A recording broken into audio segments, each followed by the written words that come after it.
Testing, testing, 1, 2, 3. Let me scooch over a little bit. Hey guys, and welcome to my channel. We're going to talk a little bit about color blocking and fashion. And if you don't know where color blocking started from in fashion, it started in the 1960s with Yves Saint Laurent. He did the famous Mondrian dress that was inspired by the painting. Here you can see it. There, it's a great option to add a little oomph to your style or to just switch things up a little bit. We tend to get in an outfit rut and then we don't explore anything else. So about color blocking is to learn about the color wheel because that will be your best friend. It also helps to learn your seasonal color palette. When you learn what season you belong into, it is not eliminating colors out of your wardrobe. Instead, it is picking the right tints, shades, and tones of colors that work best with your skin tone and draw out your natural beauty instead of overwhelming you. So I'll link a post on seasonal color analysis down below. So let's begin. So here you can see an image of Kendall Jenner a couple years ago, and you can see that every couple years, color blocking trends change. This dress is color blocked, obviously. It's a generally simple outfit, but I would say it's outdated for 2021 and 2022. The colors are a little oversaturated. The silhouette is not as modern as you'd like it to be. And it's just a little overdone with the shine, the color, and the bodycon style. So we're going to start with this Valentino option, which I think is a great example of using analogous colors that are near each other on the color wheel. So you have this kind of burgundy red, and then you have this magenta. And the burgundy is a muted tone, and the magenta is a bright saturated tone. And these two combined with each other really harmonize because it doesn't create this overwhelming rainbow colored palette. This is actually super sophisticated, super beautiful, and elevated. So color blocking does not need to scream, rainbows, starlight bright vibes. And here you can see something that was on the Lutz Huel, I think I'm pronouncing that correctly, Spring 21 collection. And you can see that they chose two pigmented pastels. You have that kind of clementine color and then this kind of rosy pink. And both have saturation, but they're not at the brightest saturation, which really helps the outfit. It's great for spring, it's great for summer, and it still feels elevated. We're not being overwhelmed with two huge high contrast colors together. So here we can see Bella Hadid in 2021 in an all monochrome outfit. Every single piece is the exact shade of brown. Now, you don't have to do a set to make this happen. She obviously bought this outfit as a set. They were all made out of the same material. It doesn't have to be all the same material, but it should all be the same exact color. Brown with brown with brown. Now, on the flip side, here we have Bella or Gigi, I can't tell.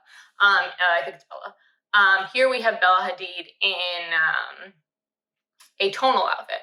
She has browns, caramels, tans, and a little bit of beige, all in the same color family, but tonal, not monochrome. Monochromatic literally translates into one color, tonal, multiple shades of the same color. And this Bella Hadid tonal outfit is great too because we see a little bit of a pop of color with her sunglasses and her blue bag. Okay, here are two Hailey Bieber color blocked outfits. One is from 2020, I believe, and the other one is more modern in 2021. And you can see the neon monochrome outfit for 2020 was very on trend. But I'm going to say for 2021 and 2022, our color blocking is going to go a little bit more analogous, a little less neon, and her 2021 outfit is a great example of this. So we have her orange outfit, and I love this. I think the blazer and the cut and the bag all go really well on her frame, and the color suits her really well. And you can see that she used those analogous colors. She used her oranges, she used a little bit of a yellow orange, and she used a red.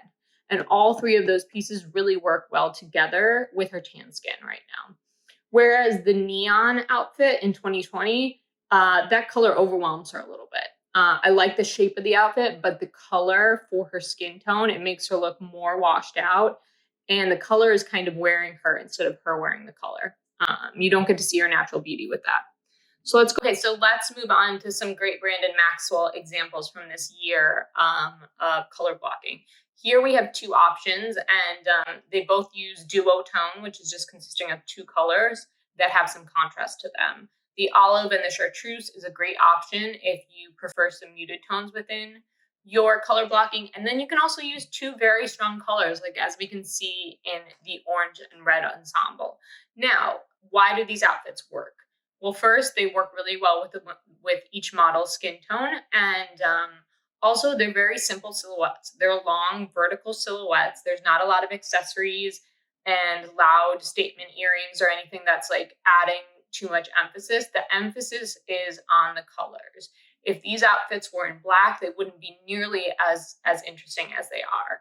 And the silhouettes are kept clean and long, and they really flatter these women's bodies. So just keep that in mind. If you're color blocking, sometimes less is more. Let the color of your outfit be the like wow part of it. You don't have to do a crazy coat and a crazy jacket and a crazy layering piece and a crazy purse. They're all just going to end up competing with each other. And when you're starting with color blocking, start small. Start by adding in a piece that's already color blocked, like a color blocked dress like this one, or a color blocked coat, or one piece that already has the color working done for you.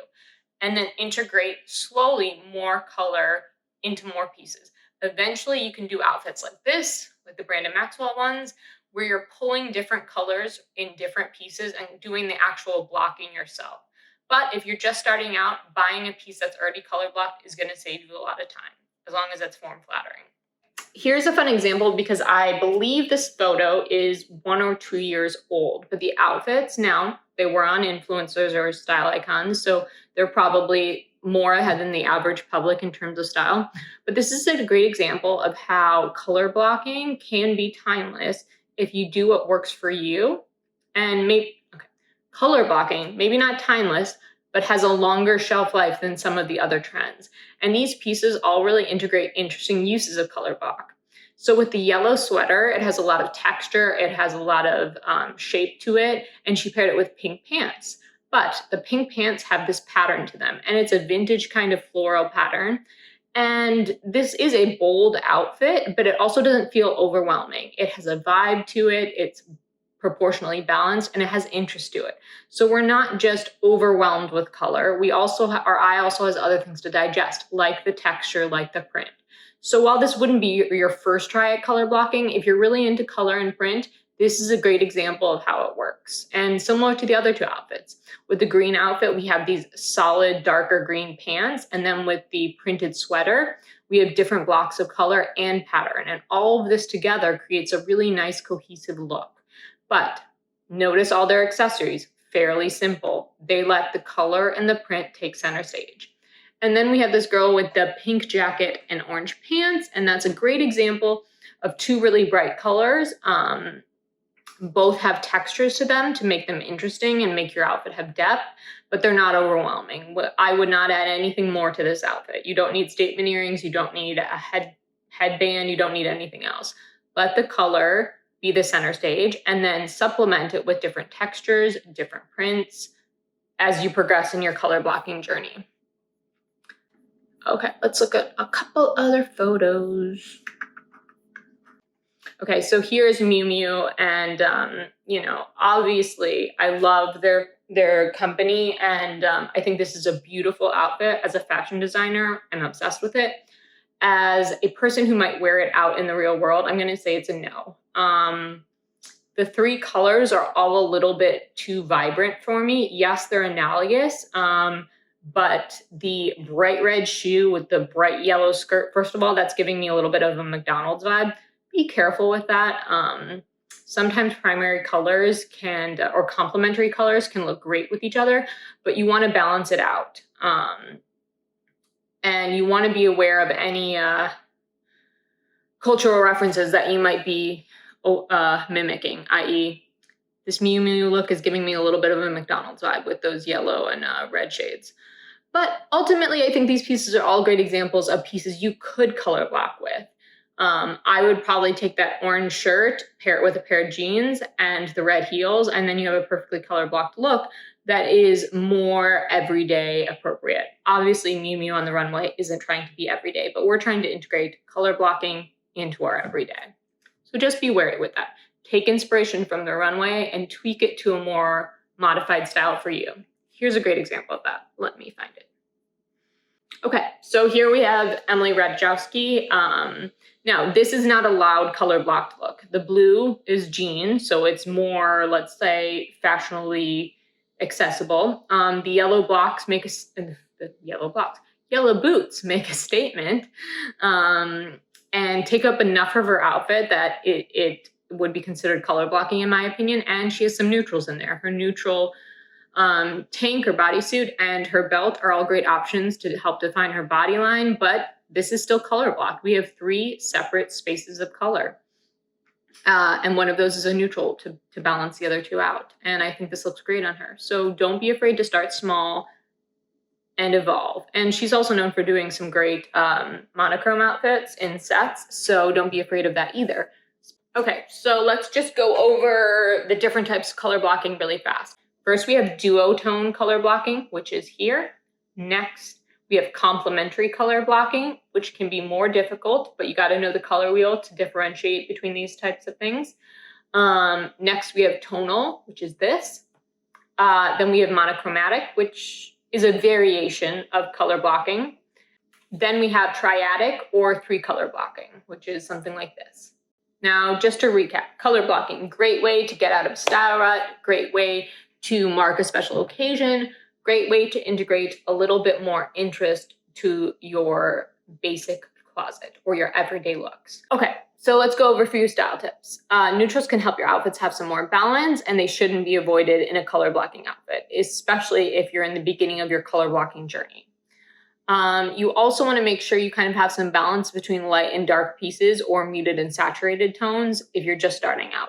Using all primary colors or all really saturated hues is a little bit more advanced. Knowing your individual colors will help you be more confident in the colors you choose, be more confident in the outfits you put together when they're color blocked, and they'll let you shine instead of your outfits overpowering you. So try figuring out your seasonal colors or sticking with colors you just know you look amazing in and feel great in. Also, you should have a focal point to your outfit. A lot of times when color blocked outfits look overwhelming, it's because there's too many competing elements, too many accessories, too many statements. Look at yourself in the mirror and decide where is the focus on my outfit. If you have 2 bright pieces, they should be very streamlined, very simple silhouettes and simple shapes that don't compete with one another. If you have a bright and a light, choose which one is your focal piece. Choose which one the eye is drawn to first when you take in the whole outfit. And remember that color blocking is a styling technique. It's not a fashion trend, and it's not in and of itself a personal style. You need to develop your personal style first, and then you can learn how to integrate colors and color blocking into that style. So what we want to do is bring out the best version of your personal style. We don't want to change it. So even if you're not a colorful person, I'm not a colorful person, but I still wear monochrome outfits, and I still wear duotone outfits, and I still wear tonal outfits. And I find all of these outfits up my style game. You don't want your style to be a uniform. You want it to be an opportunity to express yourself. So I hope this has helped. So I hope you feel more confident in trying color blocking now. And I hope you subscribe to my channel, and I will see you next time.